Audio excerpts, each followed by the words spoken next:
جہاد کرنا، یہ صبر کہلاتا ہے۔ نبی پاک صلی اللہ تعالی علیہ وسلم ایک جنگ سے واپس آئے تو آپ نے صحابہ سے فرمایا ہم جہاد اصغر سے جہاد اکبر کی طرف لوٹ رہے ہیں۔ صحابہ نے عرض کی یا رسول اللہ وہ تو جہاد تھا جو کافروں کے ساتھ ہم نے کیا، وہاں پر جان جانے کا خطرہ تھا، وہاں پر جان چلی جاتی، آپ اس کو جہاد اصغر فرما رہے ہیں۔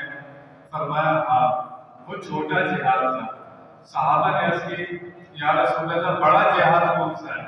فرمایا اپنے نفس کے ساتھ جہاد کرنا۔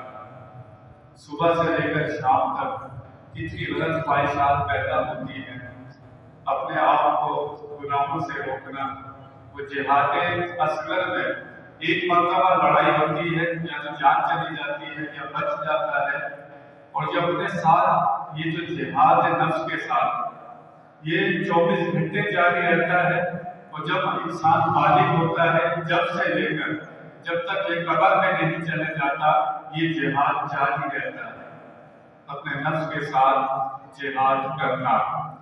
اس لیے فرمایا کہ پہلا درجہ یہ ہے کہ اپنے آپ کو ناجائز اور حرام کاموں سے روکنا، یہ صبر کا پہلا درجہ ہے۔ دوسرا درجہ بتایا کہ اپنے آپ کو اطاعت و بندگی میں لگائے رکھنا، یہ صبر ہے۔ یہ نہیں کہ ایک دن نماز پڑھ لی پھر پتہ ہی نہیں نماز کا، یہ اطاعت و بندگی نہیں ہے۔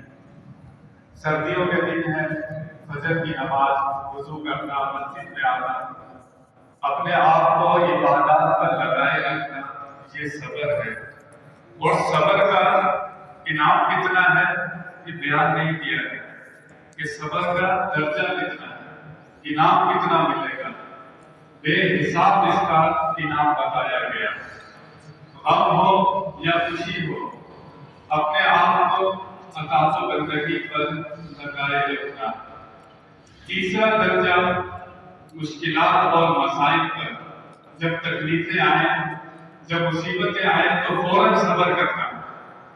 تھوڑے دنوں کے بعد تو ویسے ہی صبر آ جاتا ہے، لیکن جیسے ہی مشکل پریشانی آئے فوراً صبر کرنا، شکوہ شکایت نہ کرنا، گریبان نہ پھاڑنا، کوئی ایسا لفظ نہ کہنا کہ انسان دائرہ اسلام سے باہر ہو جائے، تو اس کو صبر کہتے ہیں۔